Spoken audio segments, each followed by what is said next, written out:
Okay, good evening, everybody. So, tonight is one of my truly favorite parts of the piece. I should probably have to redo this video already. So, this is the part where I get to select all my um, grain patterns across all my panels. Now, I have 11 slices of veneer here out of an 8/4 single 8/4 plank. You should be able to get 12, and I almost did get 12. I had to do one jointer pass in between. Otherwise, these veneers are absolutely beautiful.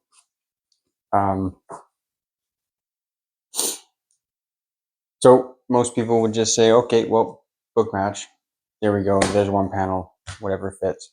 But they miss out a lot on possibilities you can do. So now I haven't remade the panels for the compound curve bottoms yet, but I'll get there. Now they are in sequence. So they go like this, and then they stack on top of each other this way. So, and then so that's where you'll notice the grain patterns slightly change as they go, but they should be relatively similar because they're all the same 2-inch plank. What that does is that allows you to create a continuous flow of grain. So if you want it, I have to now pick which ones I like the absolute best, and those will be the top veneers. So with this case, the tops, you really only will see the top. You'll see an inch around the bottom, but that's about it. So there's no need for me to, I won't get two end by end pieces out of this to do like a wrap. What I could do though, if I really wanted a wrap around the whole piece, is I could take it, cut it here, okay, and let's just say the bottom half, and then I could go to the next sequence, and I could take it from here. I could flip it on its end, and then I have a full wrap, or continuous wrap of grain pattern around the whole piece. But since I don't see much of that, I think what I'd like to do is have, over here the top of one, and since I'm doing two tables, over here in the next sequence have the top of the other. So if they're side by side, it will look as if it's one plank. So it is. So that's how I'm going to do that, I believe. And then to be honest, in regards to the bottom, because I only see an inch, it doesn't really matter. Now, a lot of these panels, what's going to happen is they're quite a bit smaller than the rest of it. So, I might even be able to just use the offcut, honestly.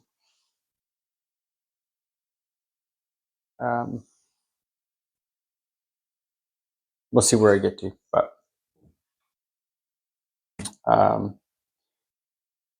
there's a lot. What I could do, however, is I could, instead of wrapping around the top, I could do this wrap, and I could do it around the bottom. So I could actually put the bottom side of that. I could have that continue at the bottom if I wanted to. I could also take it from the same spot and have the bottom look exactly like the top.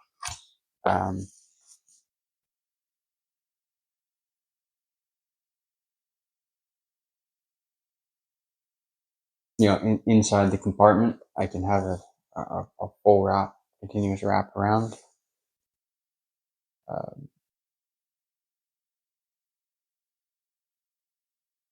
Now, these pieces are so similar, so straight, so tight grained, that I don't truly think that it's going to be very noticeable anyways. Or it just might happen without me trying. It might just look like that. So I don't know if that's particularly necessary, but it's good practice. So I may just do that. Now, there is so the sub top, which is these guys, you're only going to see the bottom side, and that's when you take out the pull tray. So only going to see this inside the compartment. You're never really going to see it at all. Any of these, any of these two panels on the side. So, oh, I have the case guides here. I won't have a piece on here. So, but anyways, my point is up here, it gets the top glued down onto it. So there's no point of me using a nice piece for that. So I'll use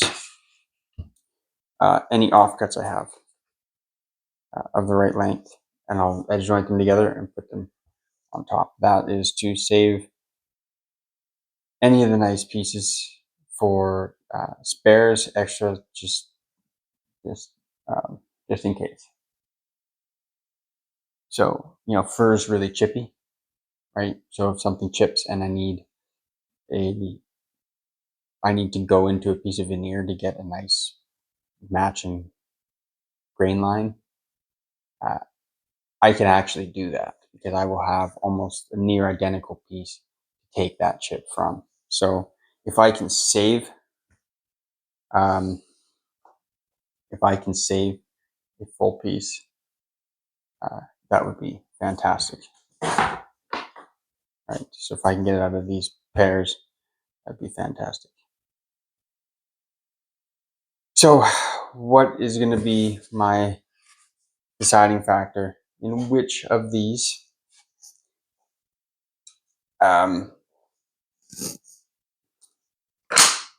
becomes my top? What am I looking for between these near identical pieces?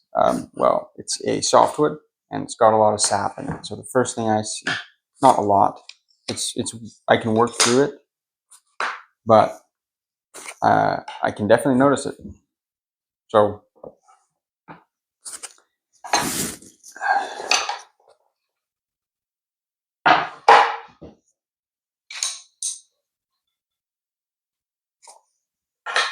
now, if you don't know why I'm stacking these boards like this, it's for airflow. It stops them from cupping, so or helps prevent cupping. So, this piece that's on its own over here has clearly the most sap coming through it. Where this one looks like it's a lot less, but it's more. This one gets a little more, gets a little heavier down there too. So that'll be one. So I want, that's one sort of area for me to look out. The other one is that I have this lighter streak going down the edges, right? So it's all on the same edge. So when you flip it as a book match, it's on both edges. Now, fortunately, the size of the panel allows me to put a joint right in the middle and remove them completely. Now, I will be looking to see if that edge gets larger or smaller throughout the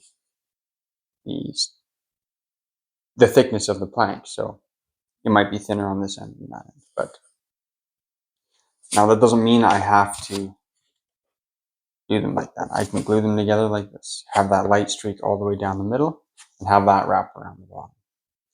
That's a possibility too. Or I can cut them apart, cut that streak out, have the darker one, because it gets darker. It's light, it's dark, and then it almost goes a little yellow. I can cut out the yellow streak, essentially. Yellower streak. I don't know if that's the right descriptor for this, but and I can put the darker streak in the center as long as I have the room.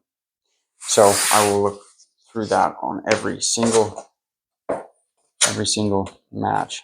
The other option I can do is I can go like this. If it looks good, I can.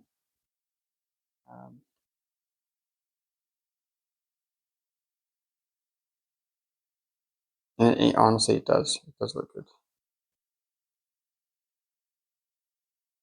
Now, this grain is pretty damn straight. Blank is really straight. So,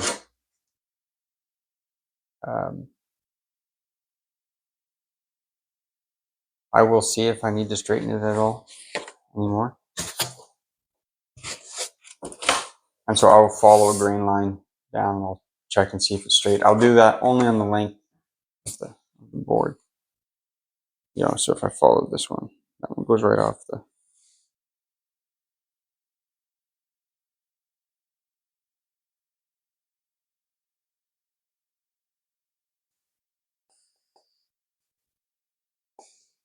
Yeah, you know, it looks pretty damn straight, which is a good thing. Means I get the full width. And little characteristics. So where they match, you know, how well do they match? I got one extra little green line here. And I have to edge join it. So, you know, I've got how they come together in the center, which I can also manipulate. I can pick a dominant line, cut it, and edge join it to another dominant line.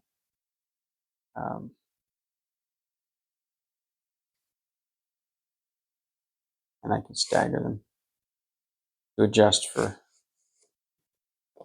the blade width, cut them apart at.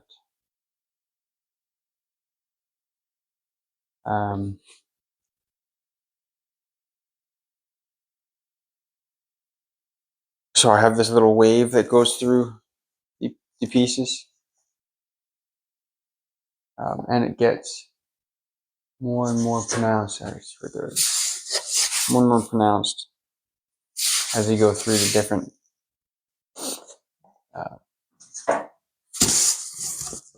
matches. So what does that mean? Well, they can be quite beautiful, because it's like this little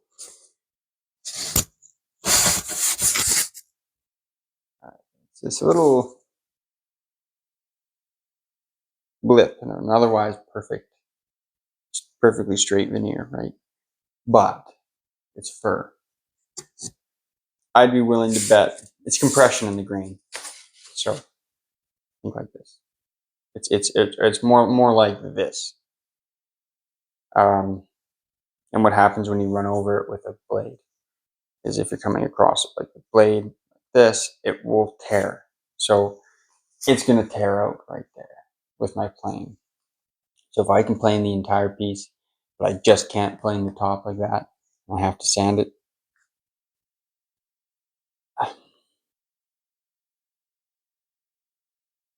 You know, I'd really not like. It would just be kind of disappointing. Like I don't want to sand the top if I get to plane everything else. Right? Planing adds a extra level of satisfaction. If you work with a hand plane and you finish with the hand plane, you know exactly what I'm talking about. So I'll probably leave that out of the top. If I want to use it on the bottom because it's compound curve and I have to sand it anyways, I may use that on the bottom. So that's a good compromise.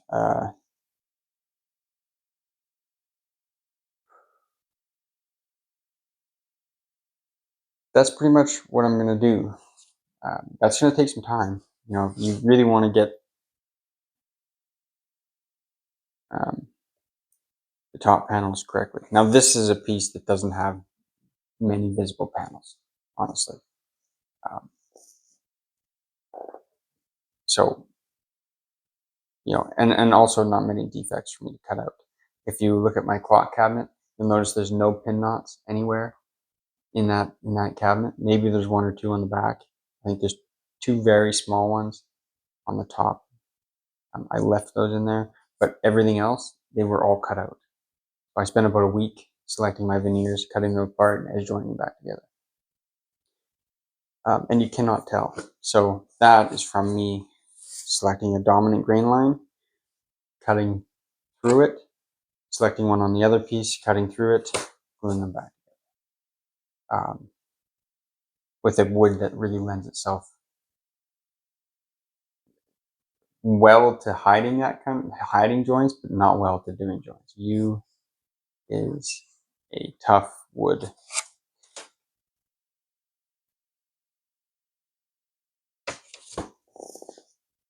So, anyways, there'll certainly be more videos on me viewing veneer, but that is discussing some grain selection in veneers.